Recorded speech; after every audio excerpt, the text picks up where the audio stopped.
Assalamualaikum warahmatullahi wabarakatuh. Perkenalkan, kami dari kelompok C dari kelas IKM 2A. Di sini kami akan mempresentasikan tugas Biomedik 2, yaitu membandingkan 5 jurnal dengan tema mekanisme masuknya bahan berbahaya ke dalam tubuh, reaksi tubuh, dan mekanisme pertahanan tubuh. Sebelum masuk ke pemaparan materi, kami akan memperkenalkan diri.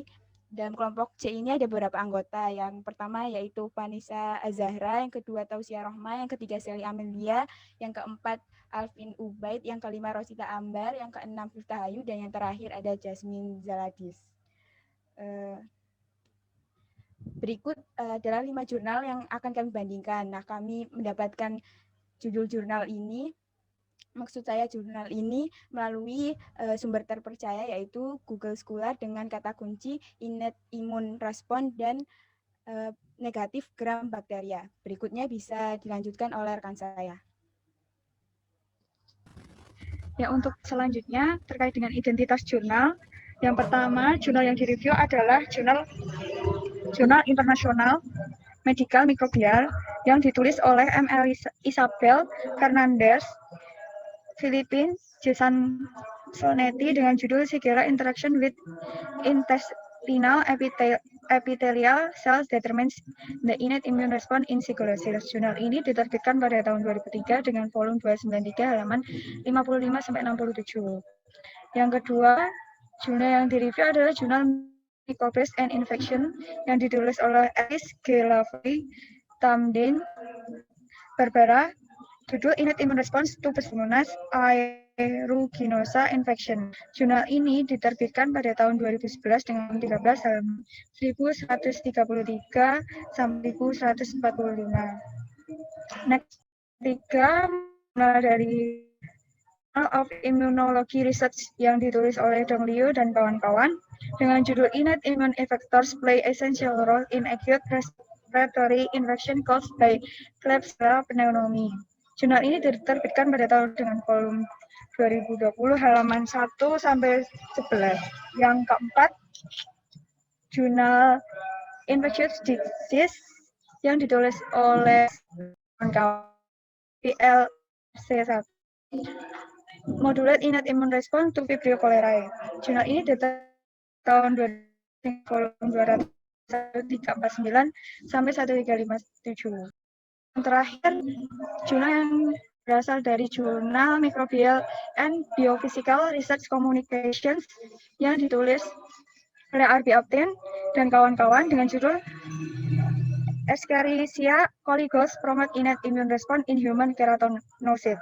Jurnal ini diterbitkan pada tahun 2010 dengan volume 400 halaman 78 sampai 82. Next, untuk abstraknya dari jurnal pertama. Jurnal pertama ini merangkum pengetahuan terkini tentang patogenesis Shigella dan faktor patogenesitas, invasi sel epitel, motilitas intraselular, dan penyebaran sel ke sel, serta komponen sel inang yang terlibat dalam respon imun bawaan. Kemudian untuk yang kedua, jurnal ini berfokus pada pengenalan kekebalan bawaan dan mekanisme pembersihan yang penting untuk mengendalikan P. aeruginosa di paru-paru mamalia dengan perhatian khusus pada hal-hal yang mempengaruhi hasil infeksi in vivo pada model tikus. Jurnal yang ketiga, dalam penelitian ini peneliti menetapkan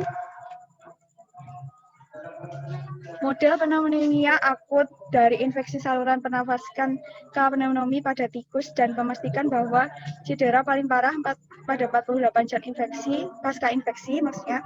Hasil ini menunjukkan bahwa maaf ya agak berisik. Saya lanjutkan. Hasil ini menunjukkan bahwa efektor imun bawaan sangat penting dalam pengendalian awal infeksi pneumonia dan neutropil adalah yang paling penting. Kemudian untuk jurnal yang keempat,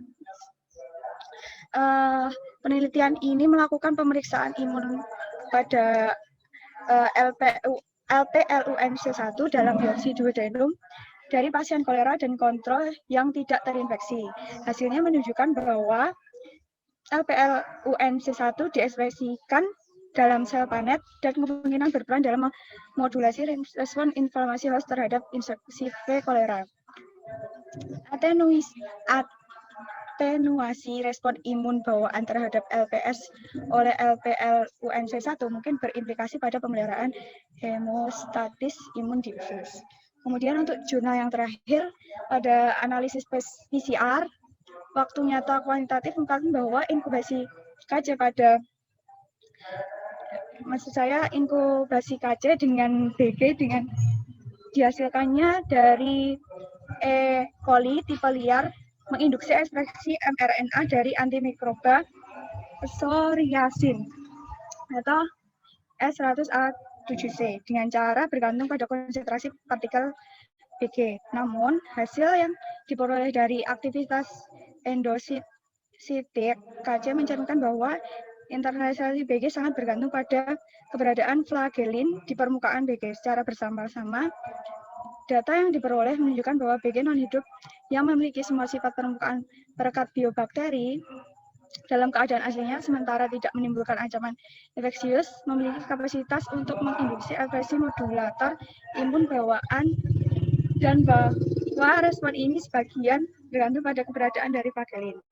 Untuk selanjutnya akan dilanjutkan untuk teman saya. Oke, baik. Selanjutnya adalah latar belakang. Jurnal yang pertama, Shigella adalah basil gram negatif yang mampu menyebabkan bakteri disentri atau Shigellosis pada manusia. Diperkirakan sekitar 1,1 juta kematian setiap tahunnya dapat dikaitkan dengan adanya Shigellosis ini.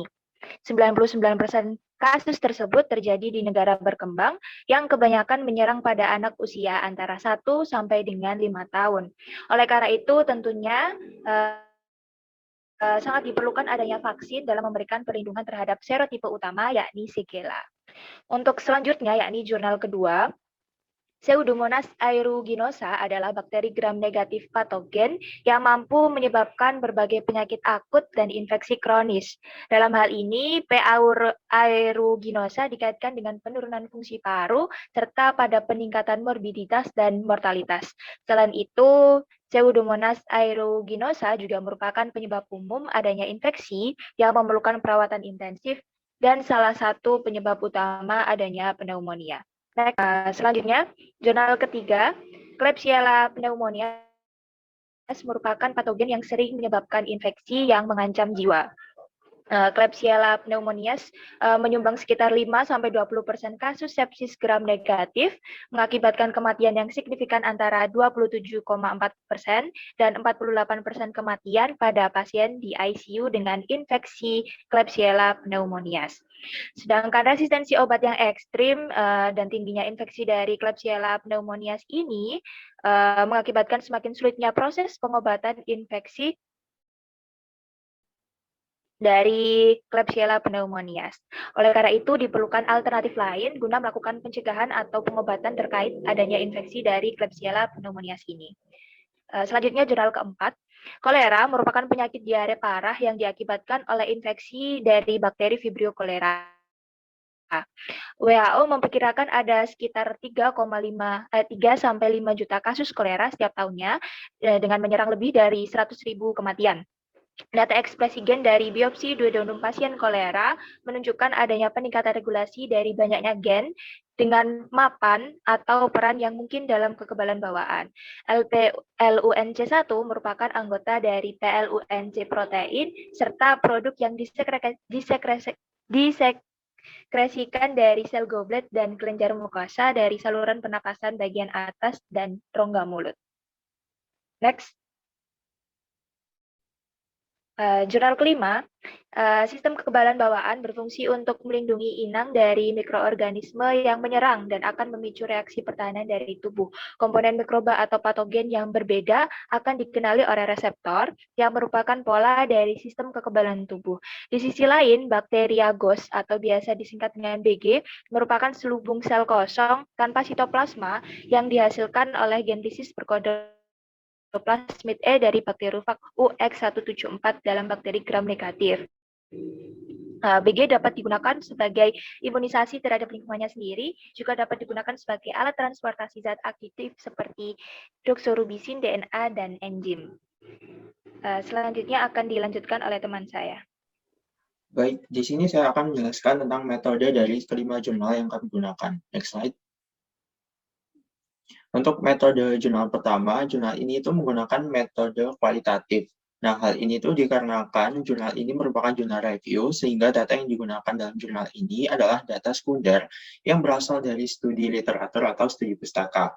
Jurnal ini mendeskripsikan informasi mengenai interaksi bakteri Shigella dengan sel epitel dari usus yang menentukan respon imun bawaan pada Shigellosis. Nah, jurnal ini juga dilengkapi dengan gambar ilustrasi yang bertujuan untuk memperdalam pemahaman akan topik yang dibahas. Kemudian metode dalam jurnal kedua itu sama seperti jurnal pertama, yakni metode kualitatif. Jurnal ini juga merupakan jurnal review, sehingga data yang digunakan itu merupakan data sekunder yang berasal dari studi literatur atau studi pustaka. Jurnal ini sifatnya juga memberikan informasi, namun jurnal ini memberikan informasi mengenai respon sistem imun bawaan terhadap Pseudomonas aeruginosa. Nah, pemaparan informasi serta penyajian data dalam jurnal ini berbentuk uraian atau deskriptif secara rinci sehingga dapat memperdalam pemahaman akan topik yang dibahas. Next slide. Untuk metode jurnal yang ketiga, itu menggunakan metode kuantitatif dan kualitatif. Untuk metode kuantitatif ini sendiri dilakukan menggunakan analisis statistik. Nah, datanya itu diperoleh dari pengujian pada kelinci dan 5 tikus yang diberikan Klebsiella pneumonia, kemudian diambil sampel darahnya untuk diteliti dan diukur kadar sitokin dan kemokinnya. Selanjutnya, data numeriknya itu disajikan sebagai standard error of the mean atau SEM. Data ini kemudian diolah dan disajikan dengan menggunakan software GraphPad Prism versi 6.0 berupa grafik garis. Kemudian untuk metode kualitatifnya sendiri ini berupa uraian data hasil penelitian yang didukung dengan studi literatur. Juga terdapat diagram batang yang berisi kategori variabel dan gambar ilustrasi yang berfungsi untuk memperdalam pemahaman akan topik yang dibahas. Next slide. Untuk metode pada jurnal keempat ini juga menggunakan metode kuantitatif dan kualitatif. Metode kuantitatif dalam jurnal ini menggunakan analisis statistik. Analisis statistiknya itu digunakan dengan uji Mann-Whitney Students menggunakan software GraphPad versi 4. Data diperoleh dari hasil penelitian LPLUNC1 pada bakteri kolera secara in vitro. Kemudian hasil penelitian disajikan dalam bentuk grafik garis.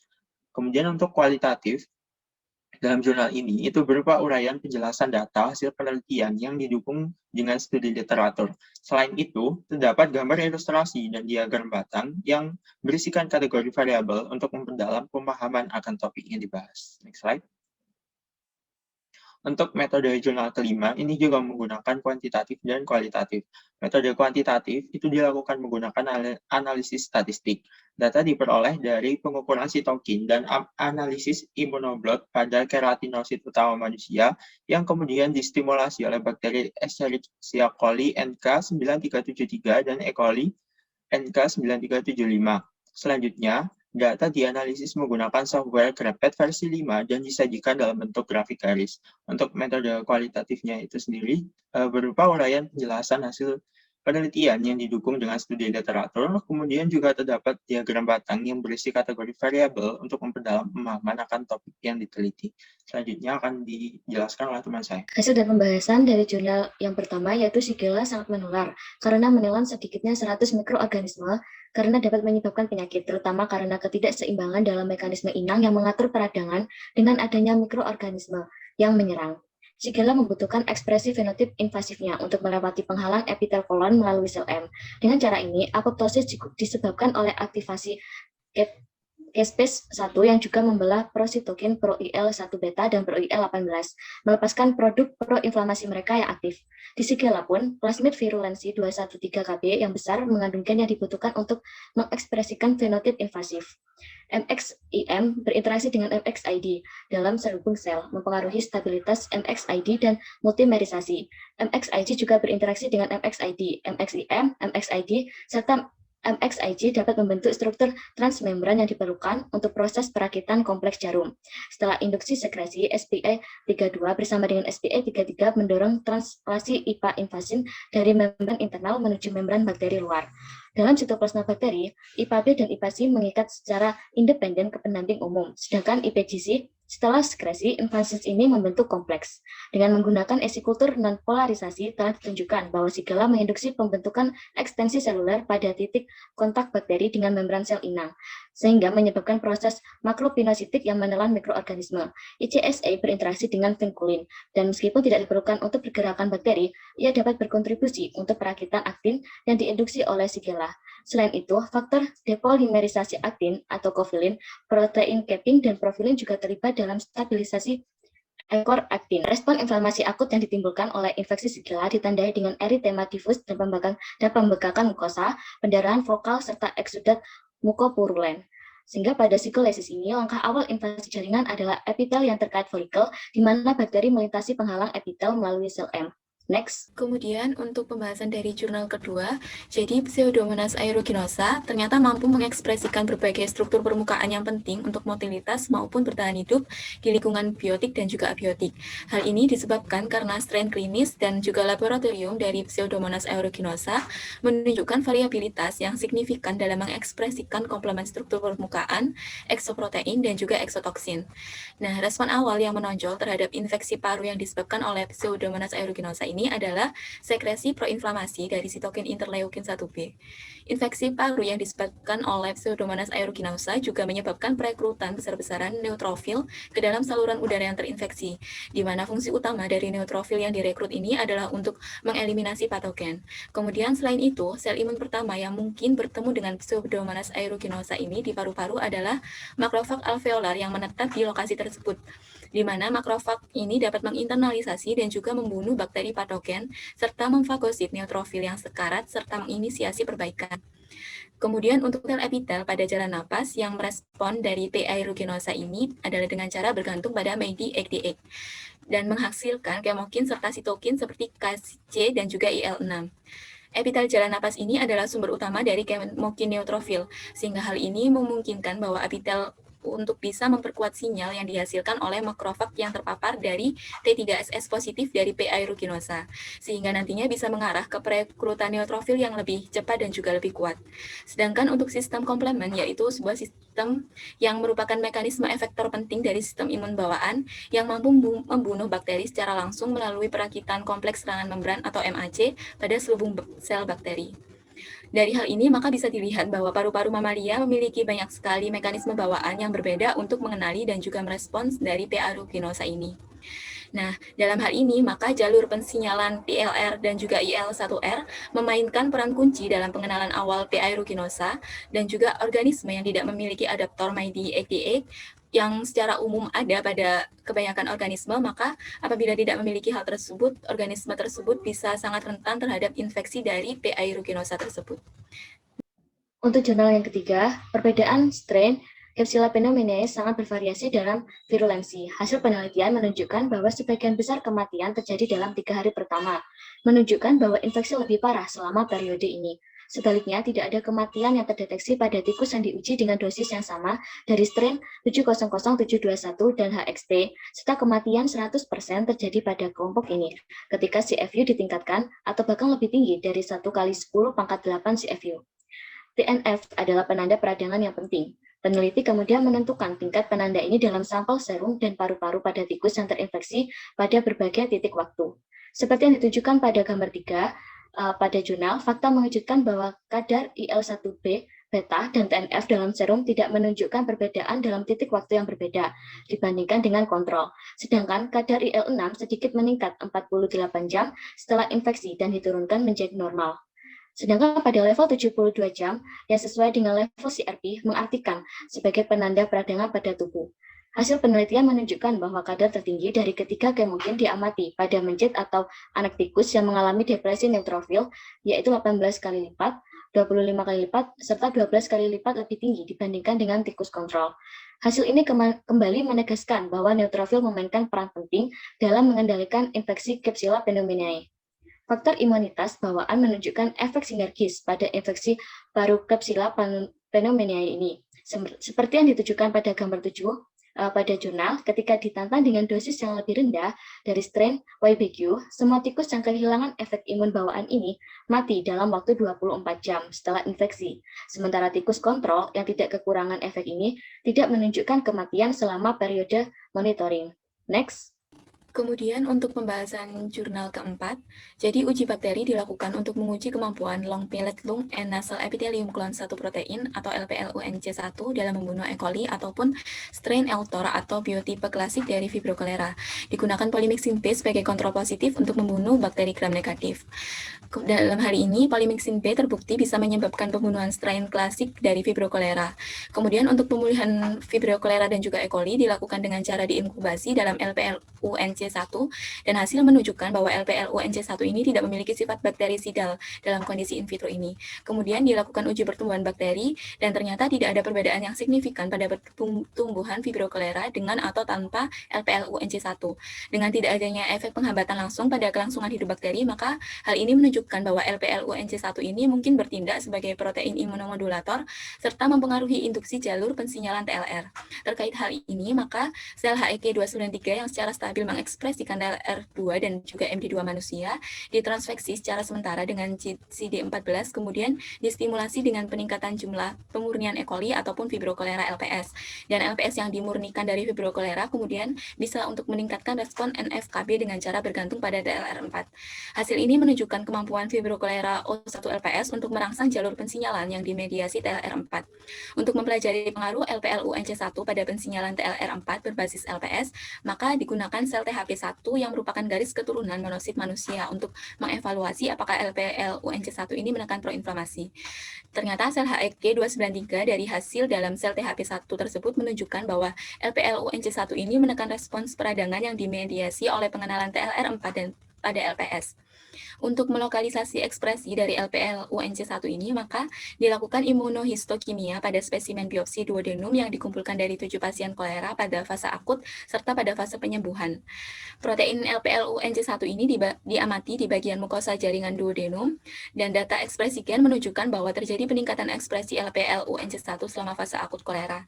Meskipun tidak ada perbedaan kuantitatif dalam pola pewarnaan akut dan pemulihan protein LPLUNC1 dengan imunohistokimia, ternyata sel yang diwarnai positif untuk LPLUNC1 ini sangat granular dan terletak di dasar kritus usus, sehingga bisa ditunjukkan bahwa lokalisasi LPLUNC1 ini berada di dalam sel panet.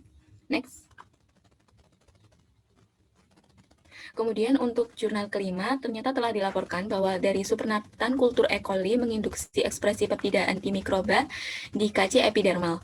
1. Ekspresi mRNA psoriasin diregulasi di KCS telah diinkubasi dengan BG. Produksi mRNA psoriasin terstimulasi bergantung pada partikel BG dan peningkatan regulasi terkuat diamati pada 2 kali 10 pangkat 7 partikel BG per mililiter. Konsentrasi BG di bawah 2 kali 10 pangkat 7 partikel tersebut tidak berpengaruh, sehingga KC yang diinkubasi dengan media kultur bakteri non-AC, supernatan kultur dari Deflic E. coli dan tanpa stimulasi berfungsi sebagai kontrol negatif. KCS distimulasi selama 48 jam dan kemudian dianalisis dengan imunoblot untuk mengetahui produksi protein psoriasin. Sekresi sitokin proinflamasi IL-6 dan juga IL-8 oleh KCS setelah inkubasi selama 48 jam dengan BGS diamati dengan ELISA. Pelepasan IL-6 dan juga IL-8 oleh KCS ini setelah diinkubasi dengan WT dan juga Deltaflic E. coli, BGS bergantung pada sumber BG dan nomor partikel yang digunakan. Hasil yang diperoleh menunjukkan bahwa efek-efek dari WT E. coli BGS pada pelepasan IL-6 dan juga IL-8 dapat dideteksi mulai pada konsentrasi 2 kali 10 pangkat 7 partikel per mililiter, sedangkan konsentrasi di bawah 2 kali 10 pangkat 7 partikel per mililiter hampir tidak efektif. Selanjutnya, untuk perbedaan yang signifikan dalam sekresi IL-6 dan juga IL-8 terkait dengan keberadaan flagelin yang terdeteksi setelah inkubasi KCS dengan supernatan kultur dari WT E. coli dan juga Deltaflic E. coli, di mana produksi sitokin hampir 1 urutan lebih rendah setelah inkubasi KCS dengan adanya supernatan kultur dari Deltaflic E. coli dibandingkan dengan supernatan kultur dari WT E. coli. Secara keseluruhan, maka hasil ini menekankan pentingnya struktur permukaan selubung utuh dari BGS dan peran flagelin dalam stimulasi sistem imun bawaan, peningkatan regulasi psoriasin antimikroba, dan peningkatan pelepasan sitokin proinflamasi oleh KCS bergantung pada keberadaan flagelin pada permukaan BGS. Hilangnya flagelin ini di permukaan BGS bisa menyebabkan penurunan kapasitas dari KCS yang signifikan untuk menyingkat dan juga menginternalisasi dari BGS tersebut. Baik, saya selanjutnya akan melanjutkan bagian kesimpulan. Untuk jurnal pertama, kesimpulannya adalah beberapa pertanyaan kunci masih menunggu mengenai cara Shigella mengganggu, menyerang, dan menghancurkan penghalang usus. Seseorang perlu untuk menjelaskan spesifisitasnya untuk usus besar manusia, untuk mengkonfirmasi apakah translokasi bakteri in vivo melalui sel M adalah cara unik untuk menyerang penghalang epitel, untuk melanjutkan ke identifikasi lengkap dari jalur pensinyalan yang menyebabkan karakteristik peradangan parasilogesis, dan untuk meningkatkan pemahaman kita tentang dasar pelindungan kekebalan terhadap penyakit. Jawaban-jawaban ini perlu diperoleh sebelum strategi rasional pencegahan vaksin dapat dirancang. Next.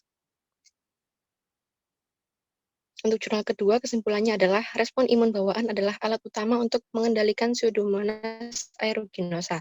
Keterlibatan mereka, terutama di saluran pernapasan, membutuhkan kontrol yang cermat untuk mencapai pengenalan cepat dan pembersihan patogen sambil meminimalkan kerusakan yang dimediasi oleh peradangan pada saluran udara dan gangguan pertukaran gas alveolar. Bekerja dengan model murin dari infeksi paru akut telah mengungkapkan sejumlah besar jalur imun bawaan yang dapat berpartisipasi dalam respons terhadap patogen ini. Next. Untuk jurnal ketiga, kesimpulannya secara kolektif ditetapkan model pneumonia melalui infeksi intratrakeal non-invasif dan menyelidiki kinetika dan pembersihan infeksi Klebsiella pneumonia dalam penelitian ini. Studi lebih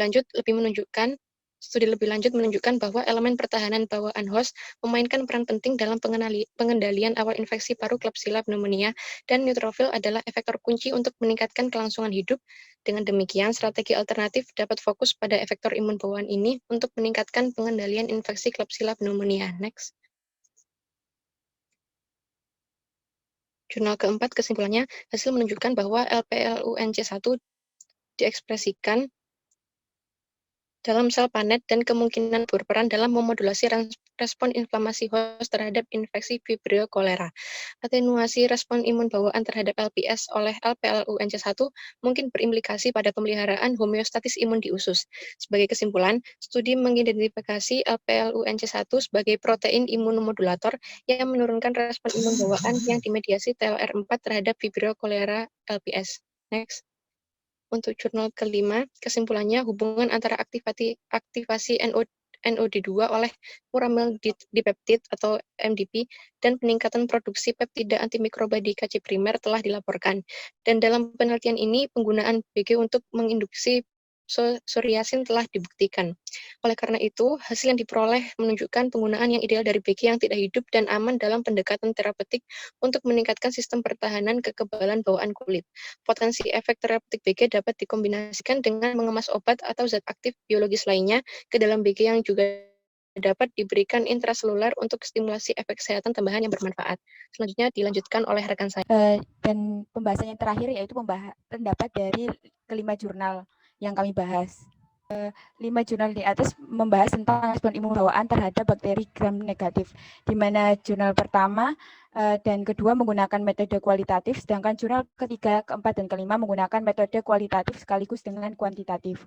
Pada jurnal pertama, dalam pembahasannya menunjukkan bahwa Shigella membutuhkan ekspresi fenotip invasifnya untuk melewati penghalang epitel kolon melalui sel M. Dengan cara inilah, Shigella melepaskan produk proinflamasi yang aktif dan menginfeksi jaringan. Pada jurnal kedua, dalam pembahasannya menunjukkan saat P. aeruginosa masuk, sel epitel pada jalan napas akan merespon P. aeruginosa tersebut dengan cara bergantung pada MyD88 dan menghasilkan kemokin serta sitokin.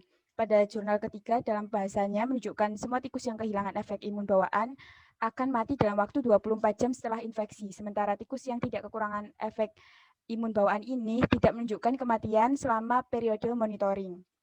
Pada jurnal keempat menunjukkan bahwa terjadi peningkatan ekspresi LPLUNC1 selama fase akut kolera yang menurunkan respon imun bawaan yang dimediasi TLR4 terhadap V. cholera LPS. Pada jurnal kelima, dalam pembahasannya menunjukkan bahwa hilangnya flagelin di permukaan BGS menyebabkan penurunan kapasitas efekasitas yang signifikan untuk mengikat dan menginternalisasi BGS, di mana penggunaan yang ideal dari BGS yang tidak hidup dan aman dalam pendekatan terapeutik untuk meningkatkan sistem pertahanan kekebalan bawah kulit. Dan yang terakhir, dari kelima jurnal tersebut dapat disimpulkan bahwa unit imun sistem atau sistem imun bawaan merupakan salah satu sistem yang sangat penting dalam tubuh manusia.